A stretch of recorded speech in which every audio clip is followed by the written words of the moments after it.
Good morning my dear students. चलिए आज start करते हैं। हमारे पास जो आज का टॉपिक है रेडियो सेलेक्टिविटी में रिलेटेड, आज हम लेक्चर नंबर 3 स्टार्ट कर रहे हैं। इसके अंदर हम स्टडी करेंगे रेडियो सेलेक्टिविटी इन न्यूक्लियोफिलिक एरोमेटिक सब्स्टिट्यूशन रिएक्शन। अगर आपके पास कोई स्टार्टिंग कंपाउंड है लाइक बेंजीन डेरिवेटिव, अगर उसके ऊपर कोई न्यूक्लियोफाइल का अटैक होता है तो उसकी रेडियो सेलेक्टिविटी क्या रहेगी, ये आज हमें स्टडी करना है। तो चलिए स्टार्ट करते हैं। आज का जो हमारे पास टॉपिक है, this one is radio selectivity in nucleophilic aromatic substitution reaction. Like मैं आपके पास बता देता हूं, लाइक हमारे पास जो स्टार्टिंग मॉलिक्यूल है आज का, this one is nitro group आपके पास अटैच रहेगा। ये आपके पास नाइट्रो ग्रुप, और यहां पे आपके पास फ्लोराइड फ्लोरीन, और ये आपके पास स्टार्टिंग मॉलिक्यूल बन गया। अब अगर आप कोई न्यूक्लियोफाइल लेते हो तो न्यूक्लियोफाइल की पोजीशन में भी आपकी वो, अब जो आपका नाइट्रो ग्रुप रहता है वो ऑर्थो एंड पैरा को क्या करता है, डीएक्टिवेट करता है। मेटा के ऊपर इलेक्ट्रॉन डेंसिटी इंक्रीज रहता है। अब न्यूक्लियोफाइल है तो डेफिनेटली जहां पे इलेक्ट्रॉन डेंसिटी डिक्रीज है वहां पे अटैक करेगा। आपके पास न्यूक्लियोफाइल है, ठीक, बेंजीन रिंग तो डीएक्टिवेटेड है। इसका पोजीशन क्या रहेगा, पोजीशन तो रहेगा या तो ए पोजीशन के ऊपर न्यूक्लियोफाइल अटैक करना चाहिए या बी पोजीशन के ऊपर न्यूक्लियोफाइल अटैक करना चाहिए। दो पोजीशन हो गई। और नाइट्रो ग्रुप की जो आपके पास टेंडेंसी थी वो है इलेक्ट्रॉन विड्रॉविंग ग्रुप की, इसलिए ये बेंजीन रिंग को डीएक्टिवेट करता है। अब न्यूक्लियोफाइल ए के ऊपर अटैक कर सकता है तो वहां पे स्टेरिक क्राउडिंग भी देखने को मिलेगी और सब्स्टिट्यूशन सिर्फ हाइड्रोजन का होगा। अगर बी के ऊपर अटैक करेगा तो कॉन्जुगेशन आपका लॉन्ग होगा। क्या होगा, कॉन्जुगेशन लॉन्ग होगा। रिवर्स अटैक से फ्लोराइड आपका बाहर जाएगा और मोर स्टेबल प्रोडक्ट भी मिलेगा। क्यों, क्योंकि न्यूक्लियोफाइल और नाइट्रो ग्रुप आपके एक दूसरे से फार अवे रहेंगे। न्यूक्लियोफाइल इधर, नाइट्रो ग्रुप ऊपर। चल लेते हैं, हम इसे देख लेते हैं। लाइक आपके पास नाइट्रो ग्रुप को मैं थोड़ा ओपन कंडीशन में लिखता हूं। जो नाइट्रो रहता है उससे हम किस टाइप से लिखते हैं, this one is nitro, this one is double bonded to oxygen, this one is bonded to oxygen negative charge, nitrogen positive charge. इसी टाइप से रहता है हमारे पास। ओके, अगर न्यूक्लियोफाइल ने आपका यहां पे अटैक किया दिस पोजीशन यानी पोजीशन बी पे, तो क्या होगा, ये बॉन्ड आपका यहां पे शिफ्ट, ये बॉन्ड यहां शिफ्ट, नाइट्रोजन का oxygen double bond open, oxygen के ऊपर नेगेटिव चार्ज आएगा। तो हमारे पास जो अब मिलेगा दिस वन मिलेगा nitrogen bonded to O negative, bonded to O negative, nitrogen के ऊपर पॉजिटिव चार्ज, ये डबल बॉन्ड बेंजीन रिंग से ये बॉन्डेड रहेगा। यहाँ पे आपके पास एक है फ्लोरीन जो पहले से एग्जिस्ट है, दूसरा न्यूक्लियोफाइल, और यहाँ पे ये बॉन्ड हो गया, दिस बॉन्ड हो गया। अब आपको क्या करना है, रिवर्स अटैक करवाना पड़ेगा। एनायन का reverse attack, this bond goes to here, ये बॉन्ड यहां शिफ्ट, ये बॉन्ड यहां शिफ्ट, और आपके पास फ्लोराइड गेट एलिमिनेट, और आपको पास क्या मिल जाएगा, आपको जो प्रोडक्ट मिलेगा दिस वन आपको मिलेगा दिस न्यूक्लियोफाइल, दिस NO2। ये था आपका न्यूक्लियोफिलिक सब्स्टिट्यूशन रिएक्शन। जो इसकी रेडियो सेलेक्टिविटी रहेगी आपकी पैरा पोजीशन के ऊपर रहेगी। इसी टाइप से हमें अदर स्टार्टिंग मॉलिक्यूल के लिए परफॉर्म करनी होती है। तो चलिए, ये जो मैंने रिएक्शन मैकेनिज्म था मैंने आपको बता दिया। नेगेटिव चार्ज यहाँ पे स्टेबलाइज था तो मैंने इससे भी लिख दिया stabilize of negative charge, then after आपको ये फॉर्मेशन के अंदर प्रोडक्ट मिल जाएगा। नेक्स्ट हमारे पास जो स्टार्टिंग मॉलिक्यूल है थोड़ा अच्छा है, देखते इंटरेस्टिंग स्टार्टिंग मॉलिक्यूल है। आपके पास this one and this 1 and 2 position के ऊपर क्लोरो ग्रुप प्रेजेंट है। हमें पता है कि क्लोरो ग्रुप आपका सिग्मा बॉन्ड के थ्रू इलेक्ट्रॉन पुल करते हैं, बट लोन पेयर को डोनेट भी करते तो पुश भी करते electron. Electron density ortho and para position के ऊपर इंक्रीज करेंगे। अगर मैं क्लोरीन 1 की बात करूं, दिस वन 1 पोजीशन पे है तो उसके रिगार्डिंग ऑर्थो जो रहेगा वो दिस रहेगा एंड पैरा आपका ये रहेगा, ठीक। एंड अगर क्लोरीन 2 की बात करूं तो यहां पे इसका ऑर्थो रहेगा दिस वन एंड पैरा रहेगा दिस वन। अगर मैंने इसका नाइट्रेशन करवाया HNO3 H2SO4 तो मेरे पास जो प्रोडक्ट मिलेगा वो लॉन्ग कॉन्जुगेशन वाला प्रोडक्ट आपको देखने को मिलेगा। तो क्लोरीन फर्स्ट को अगर मैं लॉक करता हूं, क्लोरीन फर्स्ट अगर आपने लॉक किया तो मेरा जो पैरा प्रोडक्ट क्लोरीन फर्स्ट को लॉक करने से मिला, this is ortho, this is Meta, this is para. तो ये पैरा वाला जो है क्लोरीन फर्स्ट के अकॉर्डिंग यहाँ पे आपको नाइट्रो ग्रुप मिलेगा जो कि लेस स्टेरिक क्राउडिंग भी रहेगा। और देखो नाइट्रो ग्रुप ऐड होने के बाद ये भी देखिए कि जो स्टेबिलिटी ऑफ मॉलिक्यूल आपको देखने को मिलेगा। अब आपको क्या करना है, न्यूक्लियोफाइल लेना। न्यूक्लियोफाइल क्या लिया हमने, सोडियम मिथॉक्साइड, तो न्यूक्लियोफाइल लेगा OMe, नेगेटिव आपको न्यूक्लियोफाइल मिला। अब नाइट्रो ग्रुप को लॉक कीजिए। नाइट्रो ग्रुप क्या हो गया? इलेक्ट्रॉन विड्रॉविंग ग्रुप है, इलेक्ट्रॉन विड्रॉविंग ग्रुप। अब ये electron withdrawing group benzene ring को डीएक्टिवेट करता है। इलेक्ट्रॉन यानी कि न्यूक्लियोफिलिक सब्स्टिट्यूशन रिएक्शन कहां पे देगा? पैरा या ऑर्थो के ऊपर? ऑर्थो तो इसका कोई है ही नहीं। प्रेजेंट कौन है? पैरा के ऊपर कोई प्रेजेंट है? ये आपका सिर्फ पैरा के ऊपर क्लोरीन प्रेजेंट है, तो सब्स्टिट्यूशन कहां पे होगा? पैरा के ऊपर। जो पहले क्लोरीन था वो आपका सब्स्टिट्यूट होगा मिथॉक्साइड से, तो आपके पास प्रोडक्ट बनेगा दिस वन। ये बन गया आपके पास प्रोडक्ट। आपका जो पैरा पोजीशन था रिलेटिव टू नाइट्रो, ओके, ये आपका पैरा पोजीशन के ऊपर मिल गया मिथॉक्साइड। अब मुझे नाइट्रो को रिड्यूस करना है एनिलीन सिस्टम के अंदर, इट मीन एमीन के अंदर रिड्यूस करना। तो एमीन में रिड्यूस करने के बहुत ही इंपॉर्टेंट, वेरी वेरी इंपॉर्टेंट जो रिएजेंट्स है हमारे पास, मैंने इसको लिस्टेड किया यहाँ पे। पहला रिएजेंट आप ले सकते हो metal in acid, like tin metal in acid hydrochloric acid. Second one आप ले सकते हो लाइक आपके पास रह सकता है मेटल आयरन मेटल इन हाइड्रोक्लोरिक एसिड। ये सारे कॉन्सेंट्रेट एसिड आपको लेना है। एंड थर्ड वन इज आपके पास हो सकता है ammonium thiol, this one is NH4SH ammonium thiol, या फिर ammonium sulphide, this one is NH4 twice S ammonium sulphide.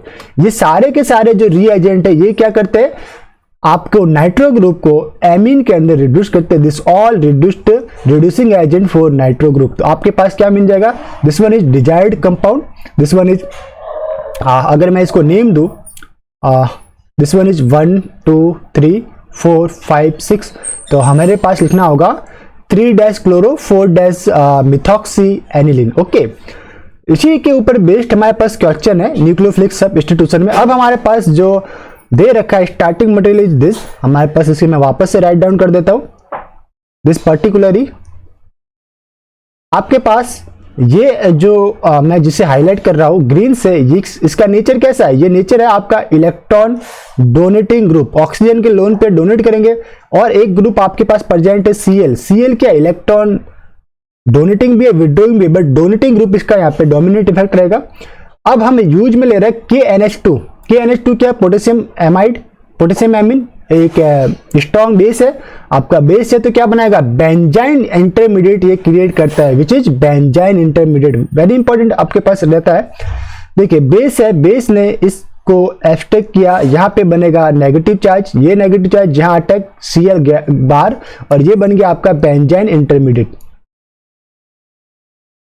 Benzene intermediate. Benzene intermediate के ऊपर हमारा पूरा 2 लेक्चर थे, मैंने उसके ऊपर डेडिकेशन बताया था कि इसमें जो इसकी रेडियो सेलेक्टिविटी किस टाइप से प्रेफर्ड रहती है, कौन सी रेडियो सेलेक्टिविटी रहती है। अब बेंजाइन इंटरमीडिएट में attached oxygen OMe act as a electron withdrawing group की तरह काम करता है। क्या काम करता है? इलेक्ट्रॉन विड्रोविंग ग्रुप की। और हमें एज्यूम करना पड़ता है कि बेंजाइन इंटरमीडिएट में OMe को इलेक्ट्रॉन विड्रोविंग ग्रुप की तरह देखना है, तो इसके अल्फा पोजीशन वाले कार्बन पे नेगेटिव चार्ज स्टेबलाइज रहता है। ठीक है, बस यहीं पे आपको एक स्टेप याद करना, फॉर पर्टिकुलरली फॉर बेंजाइन, आप याद रखिए for benzene OMe act as electron withdrawing group. बस ये लाइन आपके दिमाग में रहनी चाहिए। इस कारण से क्या होगा? देखिए अगर NH2 आपका जो है बेंजाइन को भी नेम देता है, this one is 1 number, this one 2, 2 के ऊपर अटैक करेगा तो 1 के ऊपर क्या आएगा? नेगेटिव चार्ज आएगा। ये negative charge electron withdrawing group से स्टेबलाइज रहेगा डेफिनेटली। अब ये नेगेटिव चार्ज का अगर आप करा दो प्रोटोनेशन, प्रोटोनेशन किससे कराओगे? लिक्विड अमोनिया से, this one is liquid ammonia. Liquid ammonia से प्रोटोनेशन कराओगे तो यहां पे आपको क्या मिलेगा? H। Okay, this is desired product Meta methoxy aniline, this one is Meta methoxy aniline. Electron donating group क्या रहा आपका? एनिलीन, NH2 आपका आ गया। इसी के ऊपर बेस्ड एक और क्वेश्चन है, उसे देख लेते हैं। आपके पास है दिस वन इज OMe, ये आपका ऑर्थोक्लोरो मिथॉक्सी एनिलीन या एनिसोल आप बोल सकते हो, ऑर्थोक्लोरो एनिसोल। आपने यूज में लिया NaNH2 सोडियम एमाइड, तो ये क्या था? बेस था। इस प्रोटॉन को, दिस पर्टिकुलरली प्रोटॉन को एब्स्ट्रैक्ट करेगा, आपके पास क्या बनेगा? Benzene intermediate, benzene intermediate. वापस से आपको क्या करना? वही रेडियो सेलेक्टिविटी देखनी है। OMe जो है वो in benzyne intermediate, in benzyne OMe act as electron withdrawing group, इतना याद रखिए। अब आपको अगर इलेक्ट्रॉन विड्रॉइंग ग्रुप है तो ए पोजीशन के ऊपर नेगेटिव चार्ज स्टेबलाइज करना है, बी के ऊपर आपको पॉजिटिव चार्ज स्टेबलाइज करना है। मींस बी पे पॉजिटिव चार्ज स्टेबलाइज हो रहा है, मींस जो आपका न्यूक्लियोफाइल रहेगा NH2 नेगेटिव, ये कहां पे अटैक करेगा? अगर मैं लिखूं NH2 नेगेटिव तो इसे आपको अटैक करवाना है बी के ऊपर, इससे ये ट्रिपल बॉन्ड ओपन, ए के ऊपर नेगेटिव चार्ज, फिर आप उसका करवा दीजिए प्रोटोनेशन। प्रोटोनेशन करवाओगे तो यहाँ पे क्या आ जाएगा? H आ जाएगा। प्रोटोनेशन किससे करवाएंगे? लिक्विड अमोनिया से। ओके, अब अगर मुझे दिस NH2 को रिप्लेस करना है, सपोज कीजिए NH2 को मैं किसी इलेक्ट्रोफाइल से रिप्लेस करना चाहूँ, मैं लाइक यहाँ पे साइनाइड न्यूक्लियोफाइल से रिप्लेस करना चाहूँ, तो सब पहला वर्क क्या होगा? इसे NH2 गुड लिविंग ग्रुप नहीं है, इसे गुड लिविंग ग्रुप बनाने के लिए डाई एजुटाइजेशन रिएक्शन करवानी पड़ती है।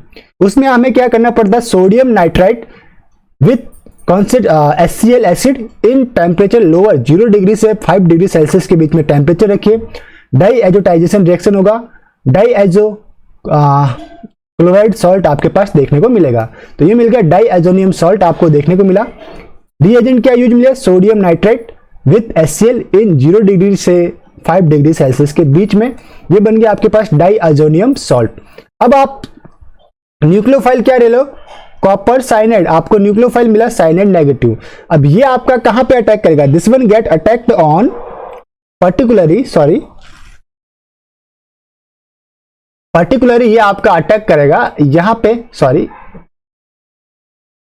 ओके, यहां पे अटैक करेगा आपका यहां पे। तो क्या होगा आपका? देखिए साइनाइड है आपका, पहले ही हमने यहां पे एक स्टेप पहले ले लिया। जो आपका N2 है गुड लिविंग ग्रुप, वो N2 गेट एलिमिनेट हो गया, N2 बॉन्ड इलेक्ट्रॉन को लेकर गया, इसलिए पॉजिटिव चार्ज आपके बेंजीन रिंग पे देखने को मिलेगा। तो ये देखने को मिला पॉजिटिव चार्ज, जो कि स्टेबलाइज हो रहा है। आपका इलेक्ट्रॉन डोनेटिंग ग्रुप आपके पास था OMe, उससे स्टेबलाइज होने की कोशिश कर रहा है। ओके, बट फुली स्टेबलाइज नहीं रहता। फिर इस पॉजिटिव चार्ज के ऊपर कौन अटैक करता है? Cn नेगेटिव, आपके पास बनता है साइनाइड ग्रुप, यानी कि आप बोल सकते हो उसको ऑर्थो मेटामिथॉक्सी साइनोबेंजीन, हमारे पास ये रहता है। Cn is the electron withdrawing group. Okay, अगर मैं इसको और भी एक रिएक्शन मैकेनिज्म और आपको बताना चाहूं तो दिस वन इज, हम कह सकते हैं हमारे पास साइनाइड है, दिस पर्टिकुलरली साइनाइड को रिएक्ट करवाइए, दिस साइनाइड नेगेटिव, ये आपका इस पोजीशन के ऊपर अटैक करेगा। इससे क्या होगा? देखिए आपके पास बॉन्ड इलेक्ट्रॉन रोटेट होंगे, यहां पे N2 पॉजिटिव के अंदर प्रेजेंट है, यहां पे आ गया आपका Cn, बॉन्ड इलेक्ट्रॉन कैसे रोटेट हुआ? यहां अटैक किया, ये बॉन्ड आपका यहां, ये बॉन्ड यहां, ये बॉन्ड यहाँ पे नेगेटिव चार्ज, तो बॉन्ड को रोटेट करवा देता हूं दिस और यहाँ पे नेगेटिव चार्ज, और यहाँ पे कौन अटैच्ड है? OMe। अब ये बॉन्ड जो नेगेटिव चार्ज वाला आया, इसने यहाँ पे अटैक किया, Cn गेट एलिमिनेट, आपके पास क्या बन गया? Cn get eliminate. तो OMe पर्टिकुलरली दिस बॉन्ड यहाँ पे आपका रहेगा आप Cn, ये मिल गया मैं डिजायर्ड प्रोडक्ट। ओके, इस टाइप से भी आप इसे लिख सकते हो। तो ये लेक्चर था ओवरऑल न्यूक्लियोफिलिक सब्स्टिट्यूशन रिएक्शन की रेडियो सेलेक्टिविटी के बारे में रिएक्शन था। बेंजीन इंटरमीडिएट के बारे में भी हमने स्टडी किया। इस लेक्चर को हम यहीं पे स्टॉप करते हैं, मिलते हैं नेक्स्ट लेक्चर में। तब तक के लिए हैव अ नाइस डे, खुश रहिए, मुस्कुराते रहिए। Once again have a nice day.